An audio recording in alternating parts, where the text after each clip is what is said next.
तो क्या अब एक नए तरीके के एरियल वॉरफेयर की शुरुआत हो चुकी है? आखिर टर्की की एक डिफेंस फर्म ने ऐसे कैसे कारनामे करके दिखाए जिसके कारण उसकी चर्चा की जा रही है। चलिए समझते हैं इस वीडियो में। सो गाइस, हम ये बात जानते हैं कि अब फ्यूचर एरियल वॉरफेयर जो कि अब ड्रोन वॉरफेयर होने वाला है। नो एनी डाउट, अब फ्यूचर वॉरफेयर में हमें काफी ज्यादा संख्या में यूएवी इस्तेमाल होते हुए नजर आने वाले हैं। अब इसी क्षेत्र में टर्की ने एक ऐसी चीजें करके दिखाई है जो कि इतिहास में पहली बार है। दरअसल 30 नवंबर टर्किश फर्म वेकर ने अपने एक ड्रोन के जरिए एक एयरक्राफ्ट के ऊपर वीबीआर मिसाइल को हिट करके उसे गिरा दिया। यानी कि अक्सर आपने देखा होगा कि एक एयरक्राफ्ट जो कि एक वीबीआर मिसाइल का इस्तेमाल करके दूसरे एयरक्राफ्ट को हवा में नष्ट करता है, उसे मार गिराता है, लेकिन ये इतिहास में पहला इंसिडेंट है जहां पे टर्की ने एक ड्रोन का इस्तेमाल किया जिसमें उसने मिसाइल को हिट किया और उस मिसाइल के जरिए एक एयरक्राफ्ट को मार गिराया। हाल ही के दिन यानी कि 30 नवंबर को टर्की की एक डिफेंस फर्म वेकर ने एक ऐसे ही कारनामे को शो किया। टर्किश फर्म वेकर ने अपने बायरक्तर किजलैमा ड्रोन का इस्तेमाल करके एक बियॉन्ड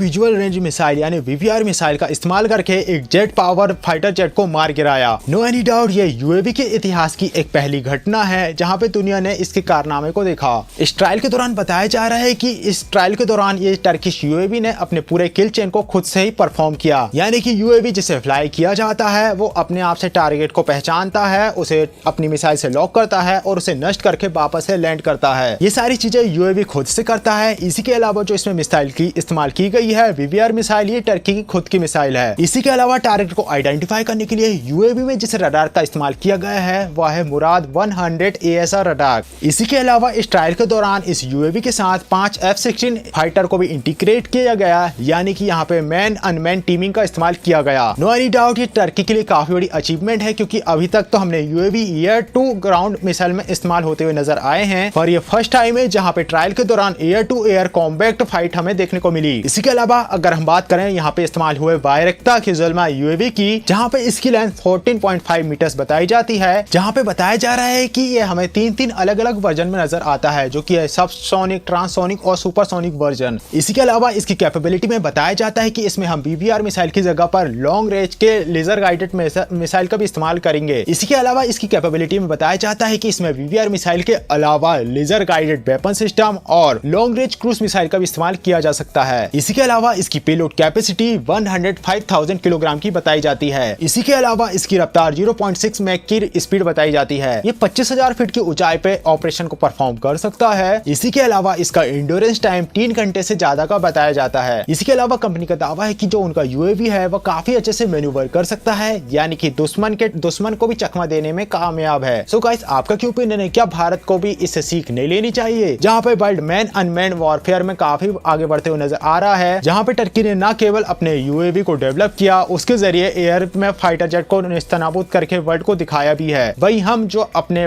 फाइटर जेट, जो हमारे डोमेस्टिक फाइटर जेट प्रोग्राम है जैसे कि तेजस मार्क 1 जहाँ पे इंजन को लेकर लटके हुए हैं, वही तेजस मार्क 2 जिसका एयर फ्रेम बनकर तैयार नहीं हुआ है। इसी के अलावा जब हमारे फाइटर जेट ही हमारे पास मौजूद नहीं है, हमारी एयरफोर्स जो लगातार अपनी स्ट्रेंथ को खोते जा रही है, और तो और हमारे ड्रोन प्रोग्राम भी काफी ज्यादा पीछे चल रहे हैं। सो गाइस, आपको क्या लगता है? क्या हमें टर्की से सीख नहीं लेनी चाहिए? वो ऐसे कौन कौन से कदम है जो कि हमें उठाने चाहिए ताकि हम इस रेस में कभी पीछे ना हो, और अगर हम पीछे भी हैं तो आगे बढ़ के कम से कम बराबरी कर पाएं? कमेंट बॉक्स में अपने ओपिनियन जरूर शेयर करिएगा। सो गाइस, वीडियो को लाइक कर चैनल को सब्सक्राइब करिएगा। मिलते हैं नेक्स्ट वीडियो में, तब तक के लिए जय हिंद, जय भारत।